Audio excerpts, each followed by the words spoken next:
peuple congolais, militants et sympathisants de l'Union panafricaine pour la démocratie sociale UPADES. Je m'exprime ici en qualité de député élu de l'UPADES, de membre du secrétariat national S-Qualité que me confère mon rang de député et de militant de l'UPADES.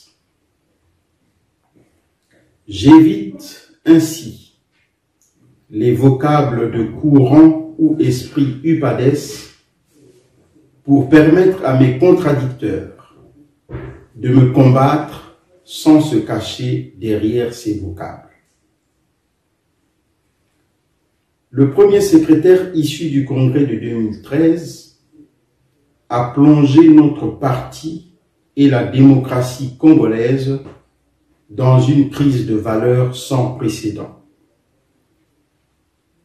Depuis plus d'un mois, les militants et sympathisants de l'UPADES sont déchirés autour de la question de la légalité et de la légitimité des instances du parti. Principalement le premier secrétaire, le bureau politique et le conseil national. L'UPADES, le parti du professeur Pascal Lissouba, est régi par des textes fondamentaux qui nous servent de boussole. Le premier secrétaire du parti a utilisé le Conseil national de 2021 pour proroger les mandats de toutes les instances du parti ayant perdu leur légalité et leur légitimité faute de congrès en 2017. Par acte numéro 2021-001, UPADES, Conseil national, Bureau politique, Secrétariat national, du 13 février 2021.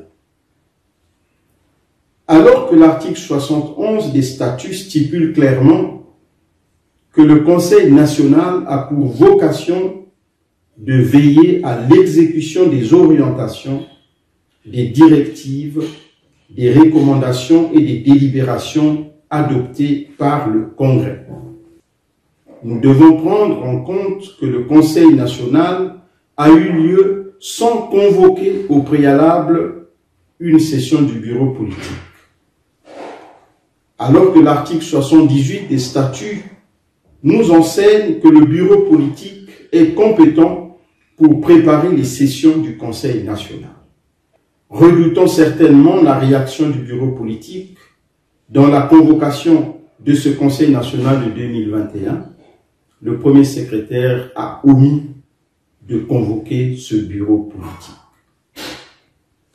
Est-ce une simple omission ou une manœuvre politique pour réussir la prorogation entre guillemets du parti, des instances du parti, sans en débattre au préalable au bureau politique? Dans tous les cas, cette omission d'avoir escamoté le bureau politique, d'avoir empêché des débats au bureau politique, compromet et rend illégal ce Conseil national. Ainsi, l'acte prorogeant les instances du parti par le Conseil national est d'une part illégal et d'autre part faussement intitulé, car l'acte numéro 2021-001-UPADES, Conseil national, bureau politique, secrétariat national ne devrait pas avoir la mention bureau politique, puisque la session du bureau politique n'avait pas eu lieu. Il s'est donc s'agit simplement d'un faux et d'un non-événement. Lorsque le parti politique ne respecte plus ses propres statuts relatifs à son fonctionnement régulier, le ministre chargé de l'administration du territoire lui adresse un avertissement, lui enjoignant de s'y conformer. L'article 31 de cette même loi ajoute en cas de violation des lois en vigueur par tout parti ou groupement politique ou de troubles à l'ordre public, le ministre chargé de l'administration du territoire suspend par voie d'arrêté le parti politique concerné de toutes ses activités et ordonne la fermeture provisoire de ses locaux. Peuple congolais, camarades militants et sympathisants de l'UPADES, le manque d'argent n'est pas une excuse pour expliquer le manque d'application des textes d'un parti. Suite à notre démonstration magistrale, s'appuyant uniquement sur nos statuts et règlements intérieurs, le premier secrétaire de l'UPADES et toutes les instances de ce parti, issu du congrès de 2013, sont toutes devenues illégales et illégitimes depuis juin 2017. Le premier secrétaire sortant, devenu illégal et illégitime, ne dispose donc plus de pouvoir pour convoquer les instances de l'UPADES devenues toutes caduques.